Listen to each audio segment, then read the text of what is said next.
We begin our journey in a place that most of us would not choose, a flat, arid plain between two rivers that overflowed unpredictably and randomly. One too hot, one too salty, where the sun beats down relentlessly, and even the soil seems hostile. Yet here, in this harsh environment, life began to take hold 7,000 years ago. No fertile valleys or plentiful forests, no protective mountains or cooling breezes, but they were here. And here, against all odds, humans stayed. As the millennia passed, people gradually learned the secrets of this difficult land. They noticed that, though there were few trees, the soil retained moisture after the infrequent rains. So they sowed crops where the water soaked into the cracked earth. To help manage the unpredictable floods, they constructed levees along the riverbanks. And by irrigating their fields, they turned the very forces that threatened them into a source of life. In doing so, they had domesticated the land itself, making it theirs in a way that no other place had been before. Here in this wild and windy place, a new kind of human society arose, one capable of great ambition, deep thought, complex laws, profound myths, and crushing cruelty. This cradle of humanity was Mesopotamia, meaning literally the land between the rivers. We know it today as the region that straddles parts of modern-day Iraq, Kuwait, Turkey, and Syria. And within it, many great empires and civilizations. Here were Sumer, Akkad, Babylon, Assyria, and others, each built on the achievements of the last, creating a shared culture across millennia. All used the fertile soil between the rivers to become the world's first great urban societies, each attempting to tame the untamable rivers and win the favor of their gods. And we can learn about their triumphs and struggles by excavating the ruins of their ancient cities. There is Ur, the fabled home of Abraham, and the place from which Moses fled. Ur was one of the earliest true cities in history, though little remains of it today, just a few mud brick platforms standing silently against the wind. Then there's Eridu, whose foundations date back more than 4,000 years before the Pyramid of Giza was built. Eridu was one of the oldest cities ever inhabited. Legend said that it was here that the goddess Ninursag gave birth to mankind. But our story will focus primarily on two cities that were once rivals, then became allies, then fell into conflict again. They were Uruk and Uroa today. Both are in ruins, but once they stood side by side near the headwaters of the Euphrates River in what is now Iraq. Each city was ruled by a priest-king who claimed to be the embodiment of a god on earth. Each claimed descent from the gods. Each claimed divine right to rule, and each lived in a great palace whose walls were adorned with epic tales, hymns to gods, and records of the deeds of their royal ancestors. Within these palaces, advisors plotted strategy, scribes recorded the deeds of the king, and priests tended to shrines within the king's court. The wealth of the kingdoms flowed in from taxes, collected on trade goods, carried by merchants. Traveling to faraway lands, they hauled back exotic spices, precious metals, linens, and ivory to sell to nobles and kings. For common folk, life was harder. Most were farmers or laborers, working long hours for meager wages, though there were artisans and craftspeople too, weaving tapestries, crafting jewelry, and shaping metal into tools and weapons. Some toiled in great temple workshops, fashioning statues of the gods, fine clothes for priests, and chariots for the king's armies. Others worked in houses like kilns, firing pottery,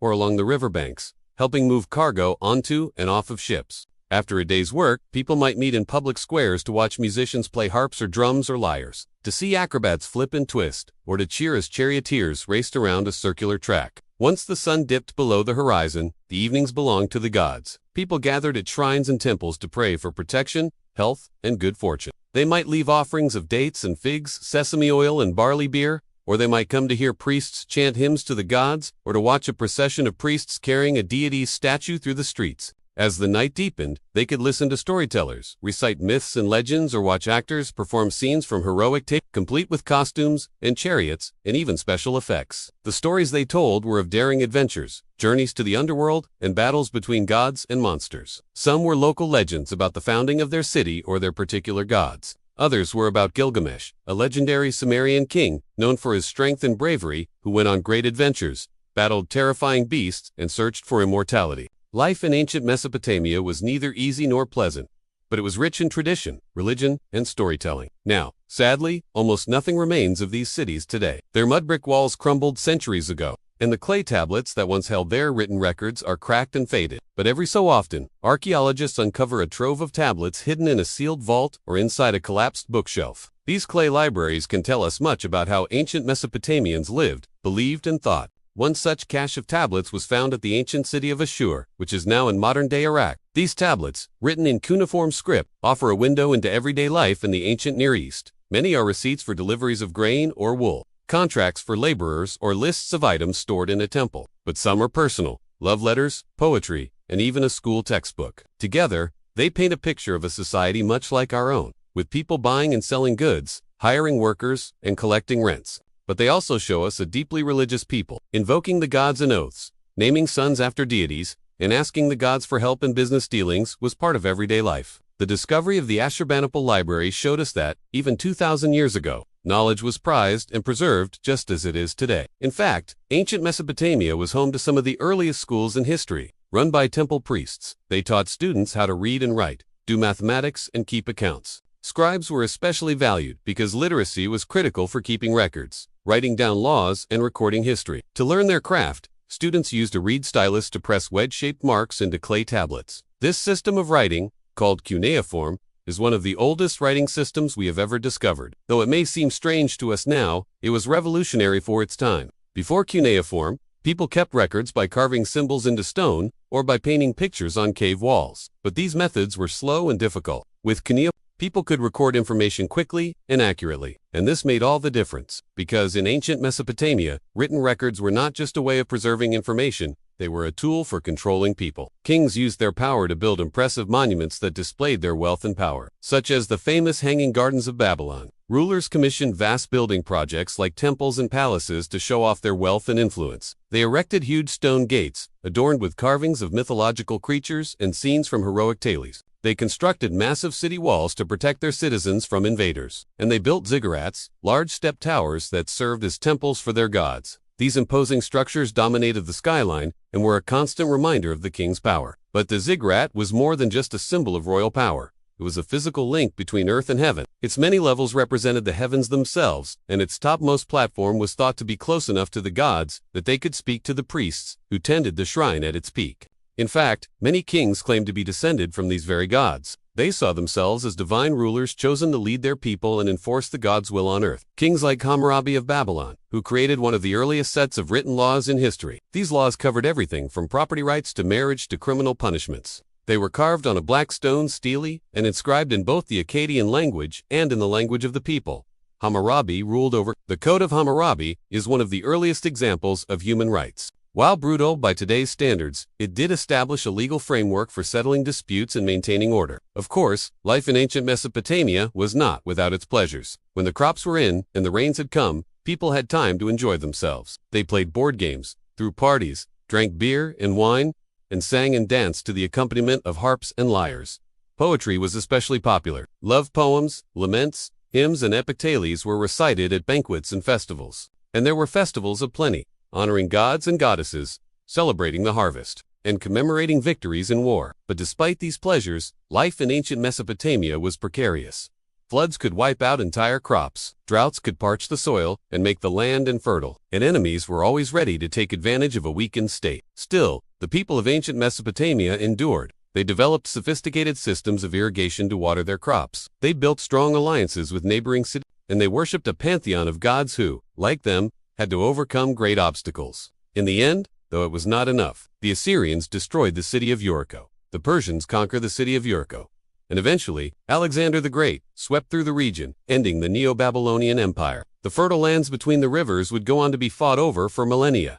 But the ancient Mesopotamian empires were gone, their great cities reduced to rubble, their palaces filled with dust. Yet their legacy endured, not only in the ruins they left behind, but in the ideas they developed, the stories they told, and the gods they worshipped. The gods of ancient Mesopotamia spread out across the ancient world, becoming the gods of the Greeks, the Romans, and the Egyptians. Even today, their influence can be seen in the Bible, the Quran, and the myths of King Arthur. So when you look up at the night sky, remember that the stars have always been there, watching over the dreams of those who look to them for guidance. As the darkness deepens, you are connected to those ancient stargazers, those who lived and died beneath the same sky. Listen closely, and you might just hear the echoes of their voices whispering across the millennia, reminding us that even in the darkest of nights, there is beauty to be found. Thank you so much for joining me on this journey back to ancient Mesopotamia. If you enjoyed learning about this ancient civilization, I invite you to subscribe for more educational content. Thank you for listening. The soft sound of running water blends into the background. A distant rooster call, the gentle clatter of wooden carts over hardened dirt. Imagine yourself waking at first light in a narrow mud brick house nestled among the winding alleys of Ur. The year perhaps around 2000 BCE. The air is warm, even at dawn. Your sleeping mat lies on packed earth. There are no windows, only a low wooden door and a square opening near the roof to let out the smoke from the evening S5. You rise, as you always do, with the rhythm of necessity. The first task, water, no pipes, no taps, just a heavy clay jar and a slow walk to the nearest communal weller. If you're fortunate and bold, down toward the banks of the Euphrates, where reeds whisper and mosquitoes linger thick in the morning light. The jar is heavier on the return, the sun already climbing, and the streets are alive now. Children weaving between the legs of oxen, vendors arranging dates and onions on reed mats, the sharp, sweet scent of dung fires curling into the sky, and somewhere, always, the low, repetitive chant of a temple prayer, rising from the ziggurat in the city's heart, like a heartbeat in stone. You pass scribes bent over wooden tablets, etching with styluses dipped in water. A tax collector sits cross-legged in the dust, tallying grain owed to the temple. He watches you as you pass, eyes calculating. A small mistapan unpaid fee, a borrowed donkey not returned on time, and a fine could fall upon your household, swift and bureaucratically precise. Back home, breakfast is simple. Flatbread made the night before. A smear of date syrup, if you're lucky, and water, always water, warm and slightly cloudy, flavored faintly with the clay of its jar. The day stretches ahead. If you're a craftsman, perhaps you'll mend tools or fire bricks in a kiln. If you're a farmer, the fields call dry, cracked earth that thirsts endlessly for the river's gift. You know the canals when to lift the sluice gates, how to measure water with your eyes, the best time to plant barley to avoid both rot and theft. The heat rises hour by hour until it presses against your skin like a weight. There is no escape, no fan or cool drink, only the shade of a narrow alleyway or a rag soaked and placed across the back of your neck. Children nap, elders retreat inside. And still, the work goes on. Illness is constant. Not dramatic, not rare, a cough that never seems to end. A fever that weakens your neighbor's child. A strange swelling on a friend's leg. There are charms for this prayer's incantations, small figurines buried near doorways to ward off evil spirits. But mostly, you endure, or you don't.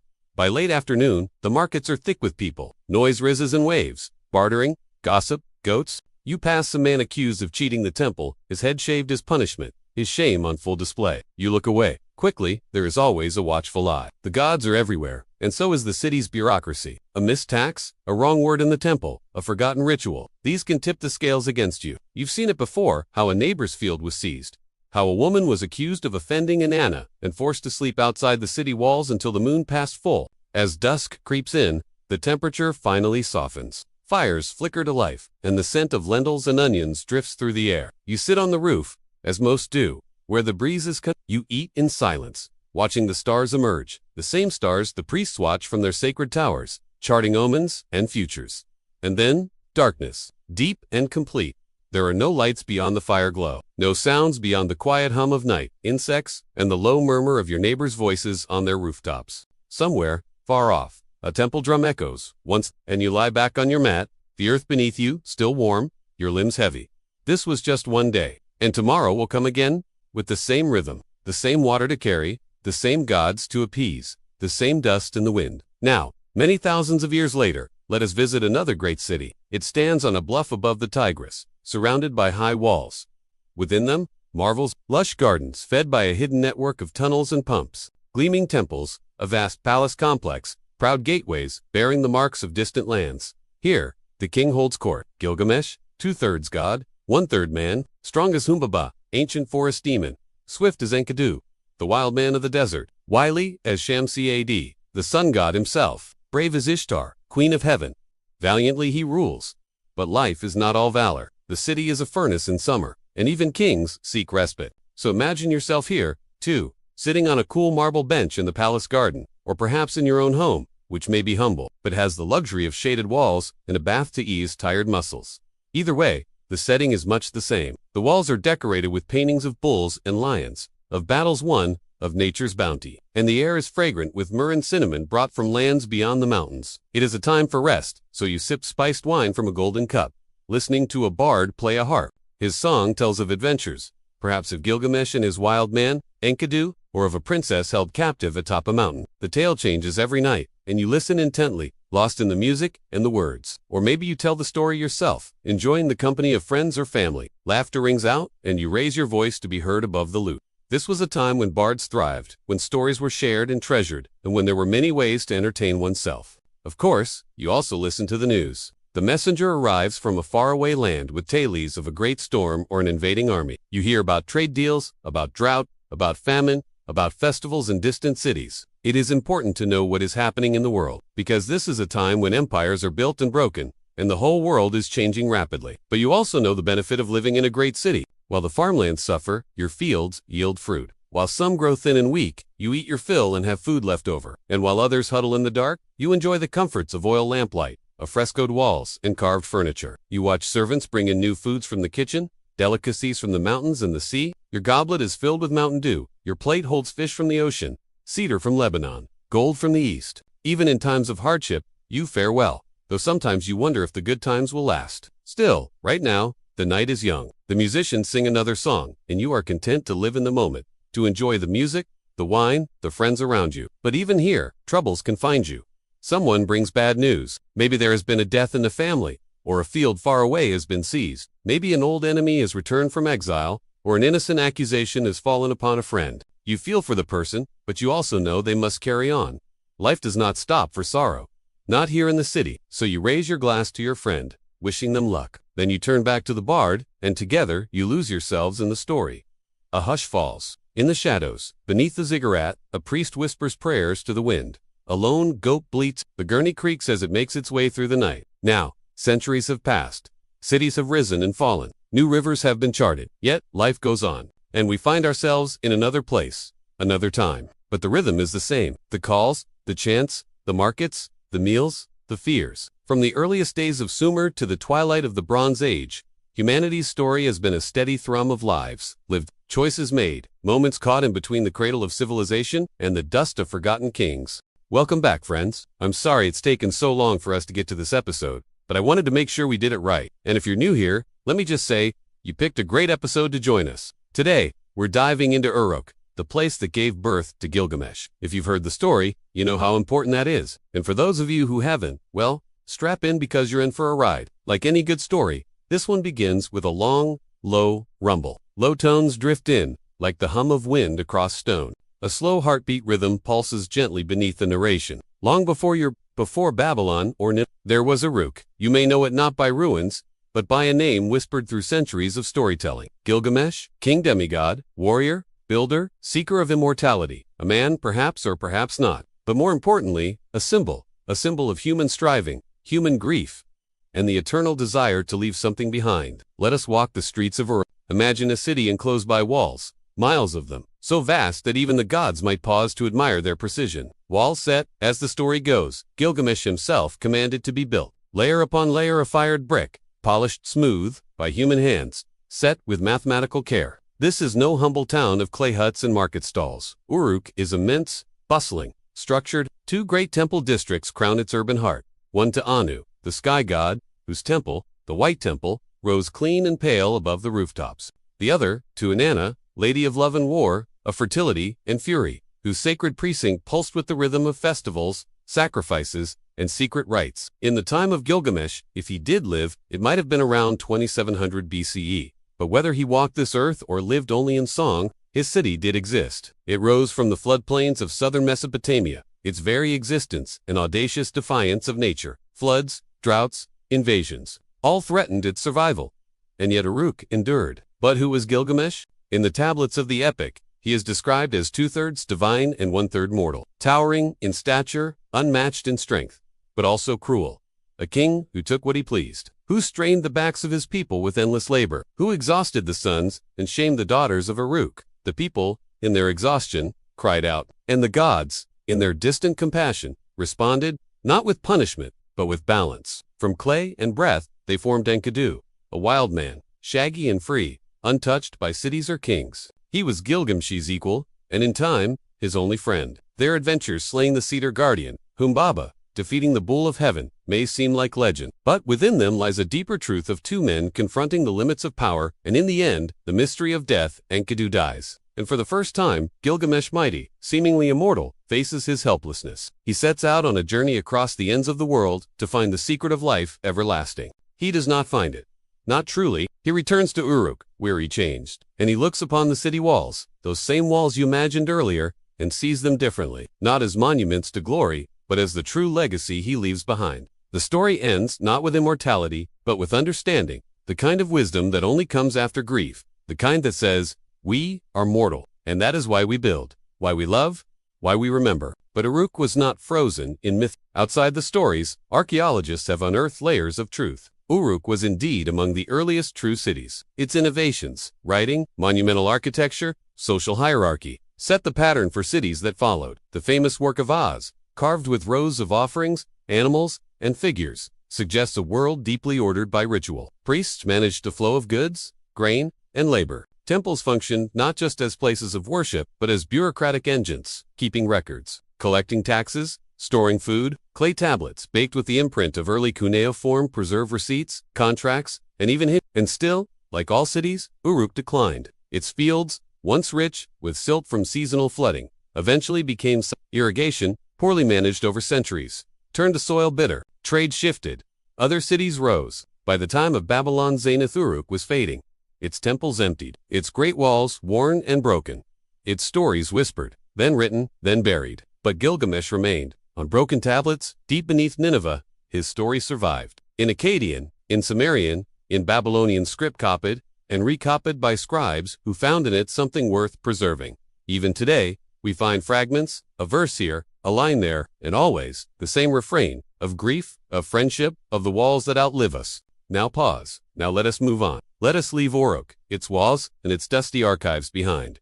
But stay close, for ahead lies secrets, long buried, clay tablets, untouched for millennia, hiding knowledge, names, fears, and comforts. Let us now descend into the libraries of ancient Mesopotamia. Here in the British Museum, tucked away on the top shelf of a glass case, lies a fragment of a Sumerian hymn to Gilgamesh. It may date to 2000 BCE, so nearly 4,000 years old. The lines are inscribed on a slab of clay with a wedge-tipped stylus. They tell of Gilgamesh as a young king, strong and spirited, ready to face the dangers of the world. To understand these lines, and there are hundreds like them spread across the ancient Near East, we need to rewind again, back to the invention of writing. The Sumerians, who flourished in southern Mesopotamia from around 3200 to 2000 BC, are credited with creating some of history's earliest known scripts. Pictograms at first, then abstract symbols called cuneiform, which means roughly shaped, referring to the tapered wooden stylus used to press the symbols into soft clay tablets. Writing began as a tool for record keeping, for managing temple estates, tracking trade. But soon scribes were recording myths and epics, legal codes and laments. Each stroke of the stylus preserved on clay, fired hard as stone, each word a tiny victory against the ceaseless flow of time. With each stroke, stories like the Epic of Gilgamesh took shape. The epic itself, though, is thought to have begun not here, not in Uruk, but farther south in the marshlands of Eridu. There Gilgamesh was born, at least according to later versions of the tale, making him perhaps more divine than man. As for Uruk, its ties to the story, like its connection to the rest of the ancient world, are forged by trade. As merchants and pilgrims flowed into the city, they carried with them stories, goods, and ideas. As the great historian and archaeologist Sir Leonard Woolley put it, trade routes radiate outwards from Mesopotamia like the rays of the sun. The coming and going never ceased. In time, those stories transformed. Gilgamesh, originally a hero of Uruk, later became its king. His deeds reshaped to fit the needs of a growing city, a city that defined itself against the chaos of the desert. The walls, the temples, the laws, they all point toward order, toward taming the world with knowledge, measurement, and above all, remembering. Even when it fell, Uruk left its mark. The idea of the city, the thrill of civic pride, the need for organization, all of it echoes through millennia. When you visit modern Uruk, a small town in eastern Iraq, you won't see the White Temple or the Bull of Heaven, but you will see the layers, the countless hands that have rebuilt and lived and died here. Between the ancient city and our own, countless others have risen. The ebb and flow of civilization has erased most traces of Uruk's golden age, but it remains a powerful symbol, not because it was invincible, but because in its struggles, in its triumphs, we find ourselves. We hope you enjoyed our tour of ancient Uruk. If you want to keep exploring the ancient world and all its myths and legends, you can subscribe for more updates. Thanks for joining us. Until next time, in the fertile lands between two great rivers, where the sun beat down and the waters blessed the soil, rose towers of brick, platforms of praise. They were called ziggurats, temples, palaces, altars. At the top, close to the gods; at the bottom, near the ground, we hear of them in myths. Utnapishtim climbed up the ziggurat after the flood to receive his reward. Inanna descends to hell in a ziggurat, but not one built of bricks, one woven of sunlight. and atop the highest step, she is received by her sister, Ereshkigal, queen of the underworld. Ziggurats were many things, but above all, they were symbols. Symbols of authority, of faith, of a will to scale the very heavens. The most imposing was the Edamananki, said to have reached heaven itself. Its tiers of brick marched upward until they vanished among the clouds. But of its 900 steps, no echo remains, only legend and a few scattered shards of stone. Where the Tower of Babel once stood, there is now a mosque. But across Mesopotamia, other ziggurats watched over towns and temples. Brick by weathered brick, they bear witness to empires long gone. In ancient Sumer, they were built for Inanna, for Utu the moon god, for Enki, lord of wisdom, and Enlil, lord of wind and storm. When the Akkadians arrived, the cults changed. Now temples honored Ishtar, Shamash, and Marduk. The gods took on new names, but the ziggurats endured. Then came the Babylonians, who reshaped the skyline with vast temples to the many-headed supreme god, the Godhead. These monuments, too, have faded, leaving only hints of what they once were. Today, in the midst of a parking lot at the old royal palace in Babylon, stands the Tower of Edamananki, restored to a fraction of its former glory. Yet still, it evokes the hubris and devotion of those who dreamed of reaching the gods. Their footsteps echo around us, urging us upward, toward the heavens. Imagine their voices, their songs, their prayers. Imagine them as they moved about their daily lives, trading goods, bartering services, going about their business. What do you hear? The murmur of a marketplace, merchants hawking their wares. Listen closely, beyond the clamor is that the distant clatter of a loom. And farther off, can you hear that? The gentle plucking of a stringed instrument, like the sun setting over the horizon, painting the sky in hues of amber and rose. Let's walk the bustling streets, dodge carts piled high with figs and wool, sweet dates and fresh fish. How does it smell? Spices from the east, cedarwood, incense from Arabia, perhaps leather, perhaps the savory temps of grilled lamb. Can you feel the heat rising from the ovens of bakers, the chill kiss of a date palm forest, or the salty temps of the Persian Gulf on your skin? What do you see? The glint of copper in a craftsman's eye, the flash of white teeth against dark skin, the curve of a woman's hip under her flowing dress, the lean muscle of a young man hauling clay. As you explore the city, you notice certain symbols everywhere, carved on lintels, stamped on bricks, impressed on coins, the rosette of a bull's head, the profile of a lion, the image of a star. These are emblems of the rulers who shaped this land.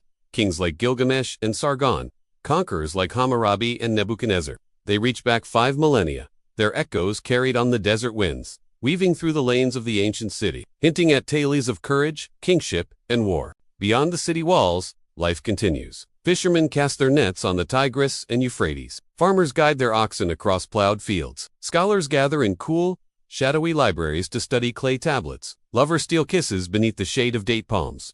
But there are others who don't live like you. High above you on towering temple platforms, priests chant prayers to faraway gods. Below you, in the maze of underground canals, water carriers haul precious cargo. Near the palace gates, soldiers polish their bronze helmets, dreaming of battlefields afar. Soon, the city sounds fade behind you. You move across the parched earths, wind whipping your hair and tugging at your clothes. The sun beats down relentlessly. Before you, the landscape shimmers with heat haze. Ahead, you see them, figures plodding across the plain, heads bent against the wind. You join their ranks, sharing their burden, their thirst, their silent ordeal. Here on the edge of civilization, survival is a hard master. Every step, every drop of sweat, every grain of barley counts. All around you, the land bears the scars of human struggle. In the distance, a lone shepherd tends his flock. On the horizon, a farmer guides his team of oxen across a newly plowed field. In the sky above, hawks circle lazily, watching the play of life unfold beneath them. Closer still, a group of children gather around a storyteller, their eyes wide with wonder as he weaves tales of heroes and gods. Beside a crumbling wall, an old woman sorts through fragments of pottery, each shard whispering of a time when this place was home to countless souls. Nearby, a family gathers around a small fire, their faces illuminated by the dancing flames as they share a meal and stories of their day. And everywhere, the wind whispers secrets across the cracked earth, carrying with it the echoes of a civilization born in the cradle of the rivers. Through the ages, it has endured, adapted, thrived, fallen, and risen again. And now, it beckons you to join its story, to add your own chapter to the grand narrative of Mesopotamia. So listen closely to the wind. Let it carry you back to a time when kings ruled with divine authority, when gods walked among mortals and humanity first dared to dream of reaching the heavens. We made a journey today. We walked among priest-kings and their retainers. We saw the grand ziggurat in the temples within the city walls. We joined in the feasting and heard the songs of the temple prostitutes. And now we must make one more stop. we must linger on the edge of town, for there is more to life in the city than just the temple complex, the palace, and the market. The city has walls, great protecting walls, built of sun-baked brick and protected by armed soldiers. Beyond those walls lie fields and grazing grounds, orchards and groves. But even outside the city walls, life goes on. There are farms and houses, gardens and shrines. Life continues, and we shall see it. Now, if we were to stroll along the wall, perhaps taking turns at the crenellations, then come upon one of the many gates. Let us choose this one, the south gate, and pass through into the dusty plain beyond. We can see the fields now. Crops grow heavy, golden in the sunlight, rustling in the breeze. We hear the buzz of insects and the distant call of a bird, and we see our first worker. She is trimming flax, pulling it out, perhaps to be woven into linen cloth. She hums to herself, lost in her task, unaware of us. We will let her be, and continue our walk. We come upon a group of men tending sheep, counting them it seems, and separating one from the flock. One of them is older, with a forked beard and a thoughtful look. We know him. He is Etana, a man who tends sheep but also a man of parts, a man of wisdom, a man who will one day be carried aloft by an eagle to the heavens and bear messages between gods and kings. He looks up and sees us.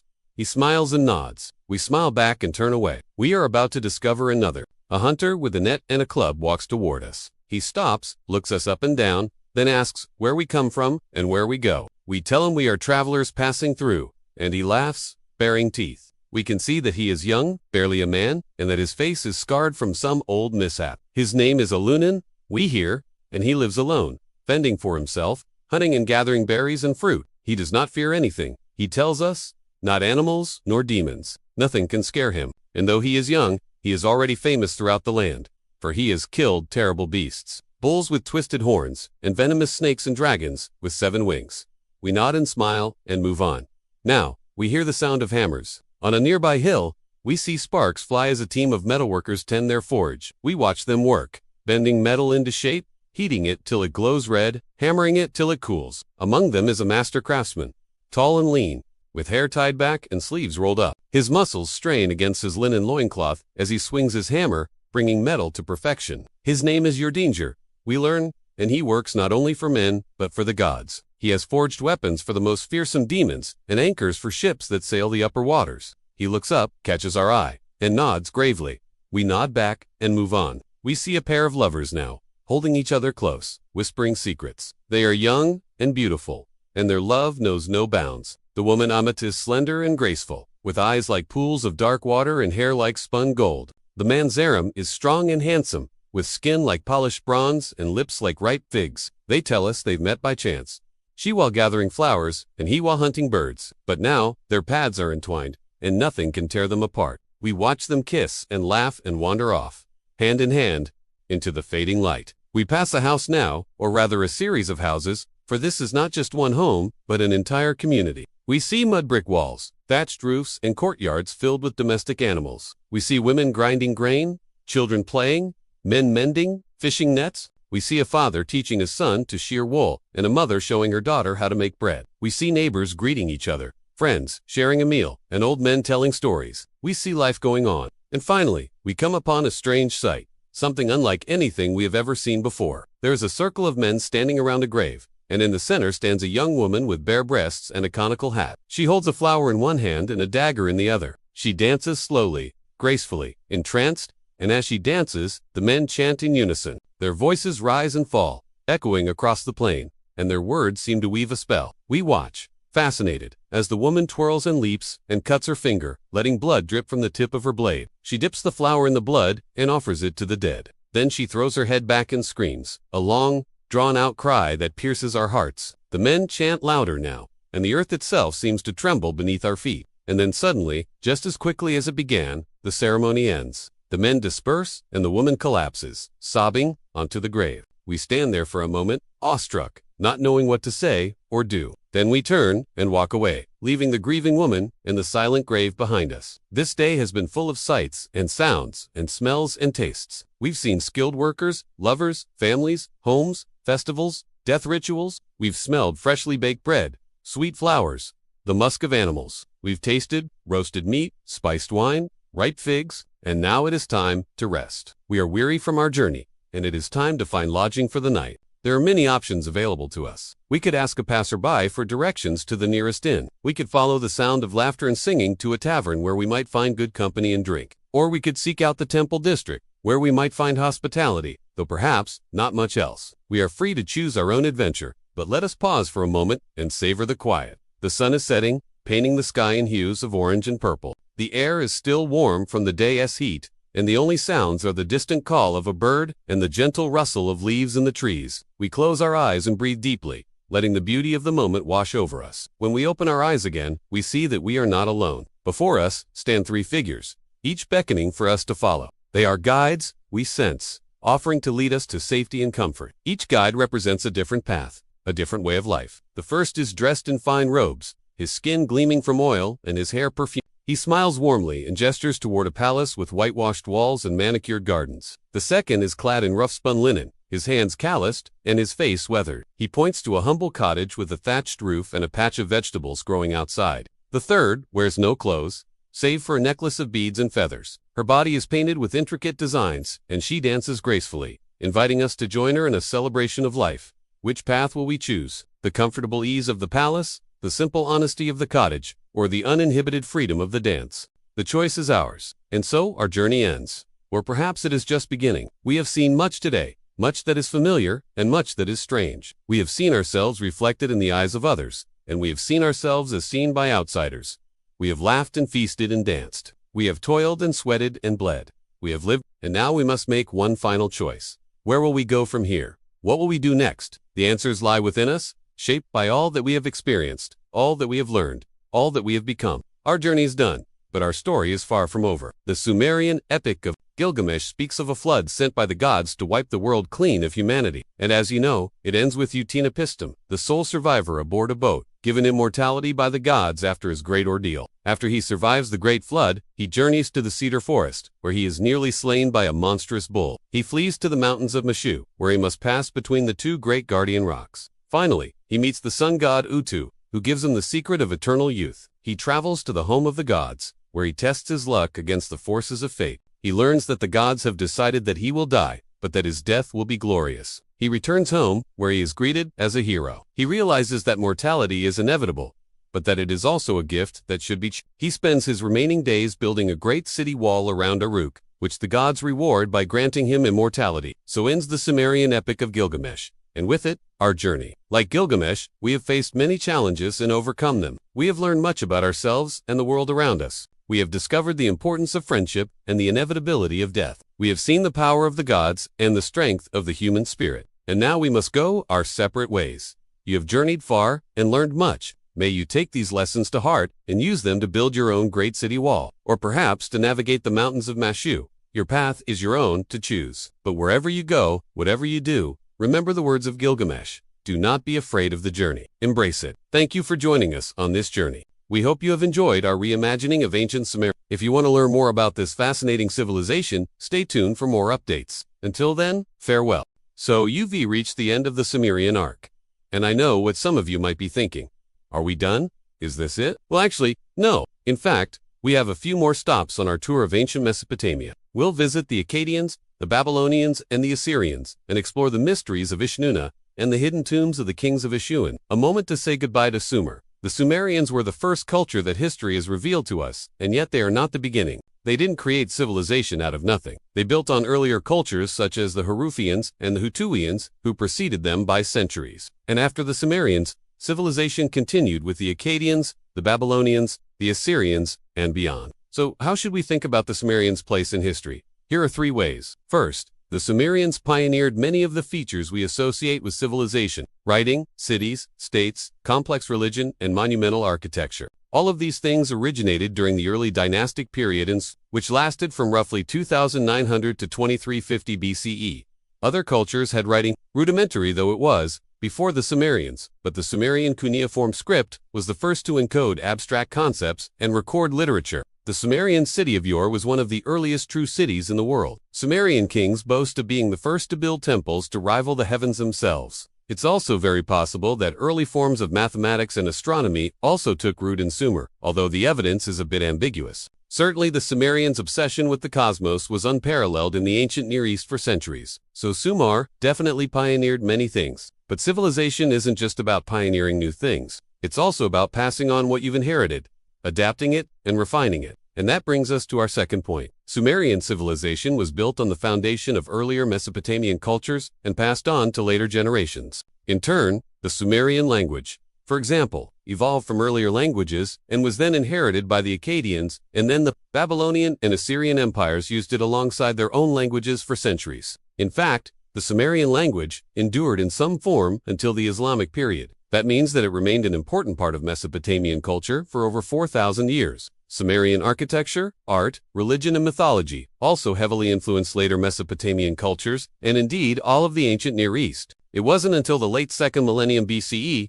that other cultures really diverged from Sumerian traditions. But even then, it happened gradually and with a good deal of cross-cultural exchange. The Israelites, for example, knew the Sumerians' creation story so well that they recycled it to explain how the Tower of Babel was built. So the Sumerians did pioneer many things, but they also made significant contributions throughout their long history. And finally, Sumerian culture is also remembered because it was so varied and long. We're talking about several millennia across various cities. Dozens of Sumerian kings ruled over the southernmost parts of Mesopotamia between the 29th and 20th centuries BC, often at odds with each other, occasionally united under powerful monarchs, like Ur-Nammu of Ur-Sinammu.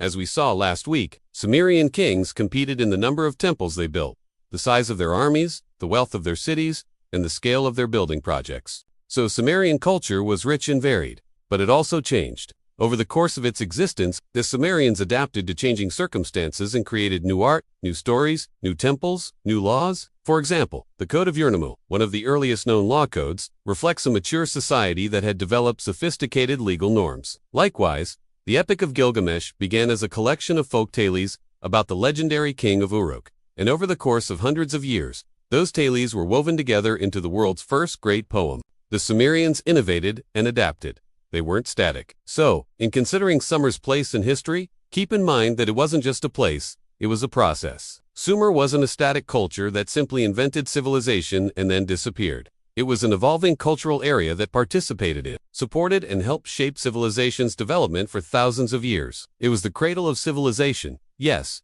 but it was also its servant and its heir.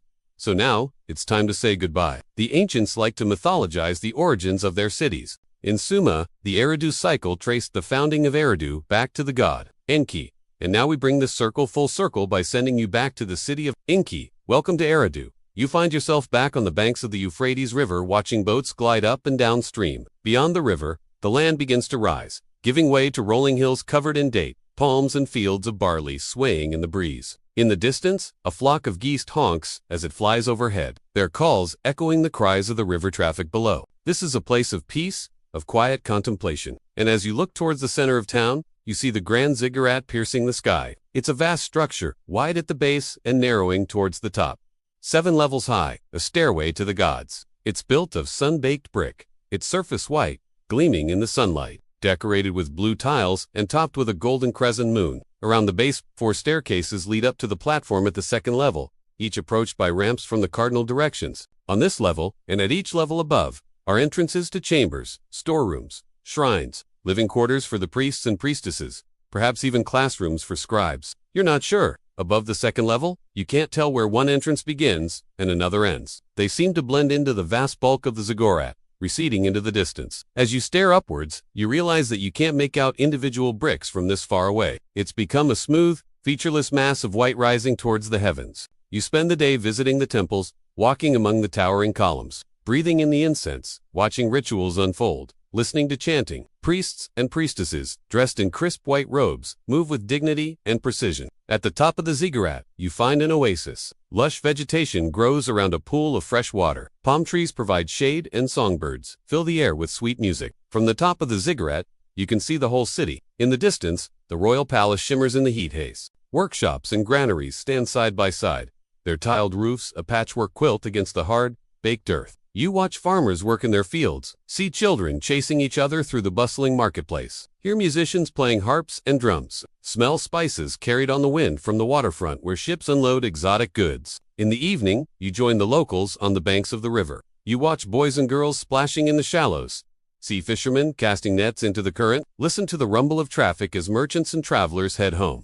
The air grows cooler, and the first stars begin to appear. Overhead, the Milky Way stretches across the night sky like a river of light. In the darkness, you hear the haunting strains of a lyre and the rhythmic pulse of drums. As the night deepens, the glow of oil lamps spills out of windows onto narrow streets. The scent of roasting meat mingles with the aroma of fresh bread. Laughter echoes from the taverns and wine shops. The sounds of daily life fade and a hush falls over the city. Only the sound of the river breaking over smooth stones remains. And now it's time to leave. Soft ambient tones return, barely there, like wind over old stone, or reeds stirring by a riverbank. A sense of slowing, of settling in, permeates the space. And now we return. Slowly, gently, like the Euphrates at dusk, we drift back from the alleys of yore, the walls of Reup, the dusty libraries of forgotten kings, and the high temples where priest-kings whispered to the divine. You've seen much, a world at once familiar and distant, one of sweats, ritual, bureaucracy, and beauty, of grain and stars and silence, a world where the rhythm of life was constant, where the sun ruled the hours and the gods ruled everything else, where people labored not just for survival, but to stay in harmony with forces they could never fully control. You walked barefoot through the silt of the canals, waited for water to rise or recede, watched the stars for meaning, and listened for the soft, careful scratching of styluses in quiet temple schools. These were not simple people. They were builders, record keepers, dreamers of gods and laws and lines of poetry. And they were like you. They loved their children, feared illness, chafed against rules, sought favor and comfort in a name that would outlast their body. Some succeeded, most did not, but together they left behind a memory, not written in metal or marble, but in clay. A fragile, enduring whisper. And that whisper has reached you now, across thousands of years, through fire, flood, conquest, and decay. Pause. There is something deeply restful in that thought, that history does not disappear. It softens, it settles, and then if listened for, it speaks. So as you lie back now, wherever you are, let that whisper stay with you, a quiet companion in the stillness of your evening. You don't need to remember every name or every city. You only need to remember the feeling that people came before you, that their lives, too, were full, and that time, for all its weight, is gentle. Let your breath slow, let the sounds fade. The ziggurats, the tablets, the priestly chants, fall now into silence. History sleeps here, and you may follow. Good night.